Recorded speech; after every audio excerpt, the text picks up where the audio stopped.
So I want to welcome everybody to tonight's class. Tonight's class is the Rose Park Wealth Building class. It's one of many classes that we give in order to build wealth in poor communities. I want to give some information as to why do we do these classes. These are some stats that I got from Ron Martin, one of his shows. Let me pull these numbers out so we can see why we do this. Now, here's the numbers. African Americans, this generation, will be the first generation that will not leave behind any wealth to the next generation. What do I mean? Our generation that came before us, when they left wealth. That means they left a business or something like that. This is going to be the first generation, and that's why it's a serious crisis in the African American community. This is going to be the first generation that doesn't leave money behind to the next generation. That means the next generation is just as bad off as us. Here's some other information. Let's talk about why this happened. It's not by chance. Black people are hardwired to be consumers. And why are we hardwired to be consumers? Well, we spend 10 hours a day watching TV and seeing commercials. We spend 72 hours a week watching TV and looking at commercials. Look at all the time that we spend. All that time when we see commercials, what do you see when you're looking at a commercial most times? Advertising, But food, what do you see on their faces? smiles. Smiles, my brother. That's how they hardwire us. So we get to the point where, so in order for us to feel good, we go and we spend money. The reason why we do that is because the industry focused specifically to African Americans to be consumers. Now, let's talk a little bit about why that happens.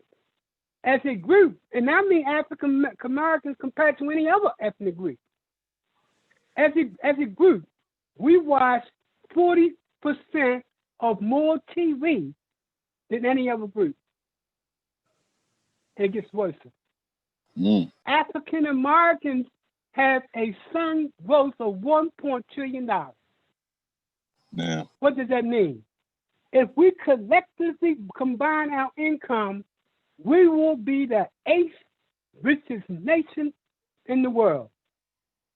Now, here's the game plan. Here's what's about to happen. If we don't straighten this out, by 2053, we will have no wealth as a group collectively and have second-class status. I don't mean like your rappers that might make $1 million here. I'm talking about African Americans as a whole. If we do not change our way, we will, by 2053, be a second-class citizen. So how do we respond to that? Well, we respond to that by creating these type of classes. Because we know if we teach wealth and people understand money, then they're better able to make sure the next generation actually does get a benefit. Yes, Okay, sir. so let's talk about what does that mean. What that means is that these classes right here are focused towards those that are low to moderate income.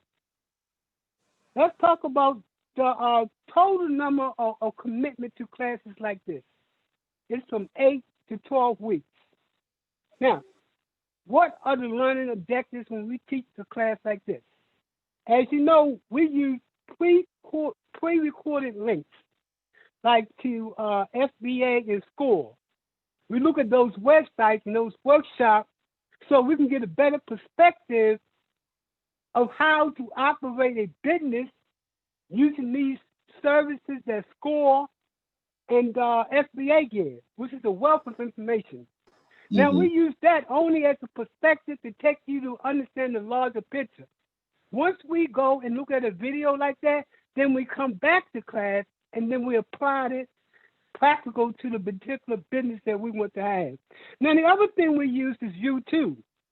We use YouTube because it's a wealth of information that we can gather from YouTube. As a matter of fact, one of the presentations that we want to talk about tonight is a YouTube presentation that we found when we did the research on what's the best practice in terms of investment.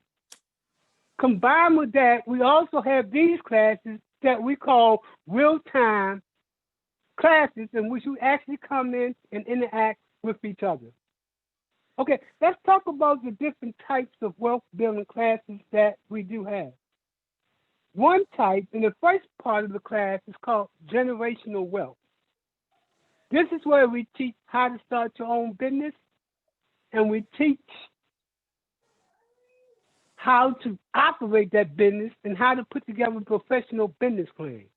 We talk about things like, and we've discussed that in class, we talk about what is the legal structure that you want to have, an LLC, a C corporation. We talk about the difference between that. We talk about the market. We talk about how to price your product or service. We talk about all those type of things related to that business side of the table. We call this generational wealth because it allows you to give money to the next generation. The other thing we have is what we call individual wealth. And that's what the class is going to be about the next night. That class is going to talk about how do we use our dollars in order to invest and make money. So let me go to the next slide. 1 second. Okay.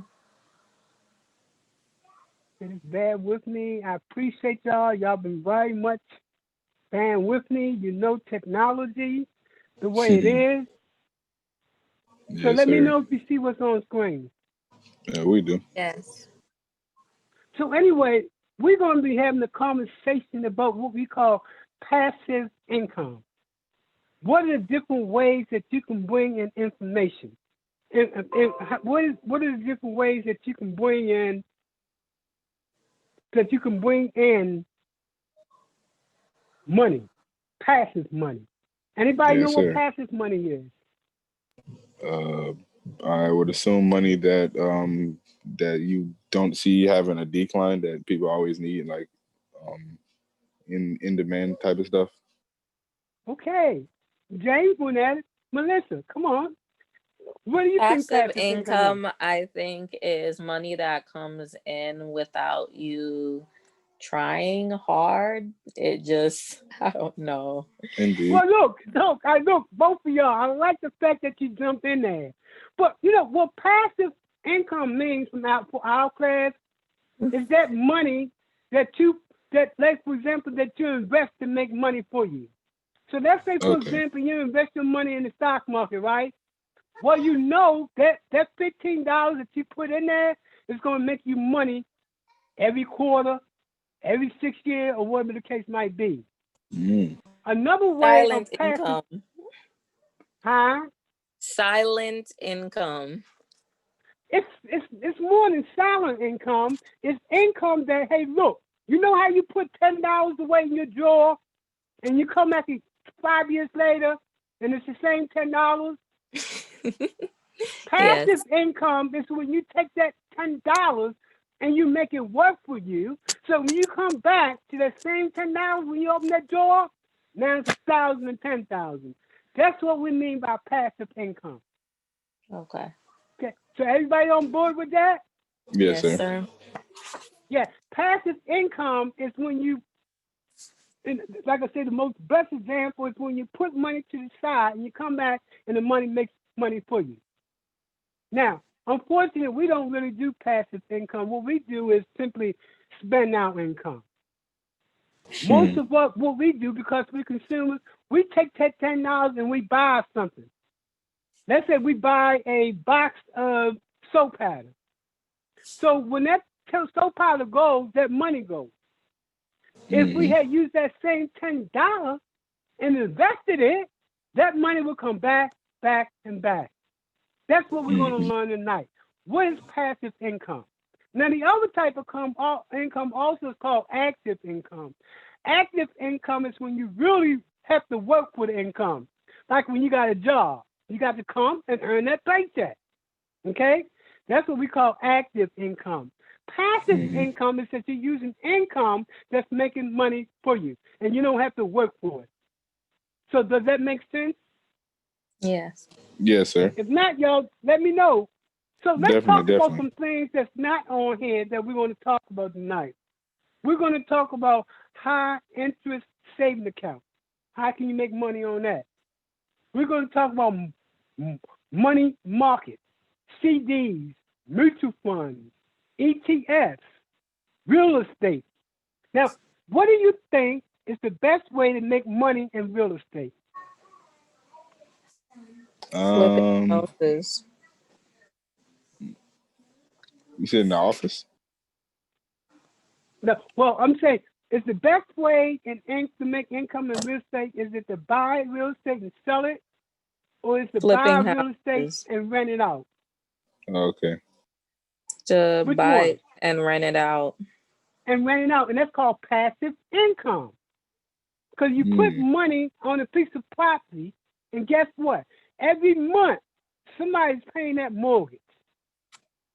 So that's another example of passive income. And a lot of people make money using that passive income. Now, they also get into real estate and they flip it. That's another way. But when you do real estate in terms of doing a rental property, that money constantly comes back and works for you. Okay? You can take that one house now from what you initially paid for that house, and because now you've been able to get that money back through rental, you can use that same property now and buy 6, 7, 8, 9, 10 pieces of property using the same concept. Okay, so as you can see, man, here's what has been the problem in our community. They don't teach us this. See, what they teach us, how to go to the store, how to spend your money to make you happy. Now, investors don't think like that. You know what makes investors happy? When they see that money growing and growing and growing. Indeed. See, they don't want. That's the difference between investors and consumers. Consumers get happy when they spend their money and they buy a car or they buy like jewelry or something like that. Investors get happy when they say, "Look at that $100. It's worth $1,000, $10,000." That's why this class is going to teach us how to move from being a consumer to an investor. Let me ask a question quickly. If you had an opportunity and I gave you two choices, I said I'm going to give you $1 million today, right now in your hand, or I'm going to give you $1 million worth of stock. Now, what would you take as an investor? Well, I mean, as an investor, I would assume picking the stocks. You know what I'm saying? Exactly. Why? Because cash depreciates over time. So the same thing you bought in 1990, it costs more because cash depreciates. Stocks and bonds, they grow. See, when you ask a person and they say cash, you know what type of person that is? That's a consumer. You know, he could say, "Yeah, give me the cash," and the investor's gonna say, "No. I want that money to work for me so I can get it back and make more and more and more." Okay, folks. Now we're going to go into class. I probably did this a little bit longer than I wanted to, but I want to emphasize this, especially for those folks that are looking at this presentation tonight. If you live in a poor community, you have to understand that they have trained you to be consumers. You have to now start to re-educate yourself. And that's why I started the Center for Nonprofit and Community Development, to level the playing field. So, folks, let's go ahead and get started with class tonight, and then we'll take it from there. Okay.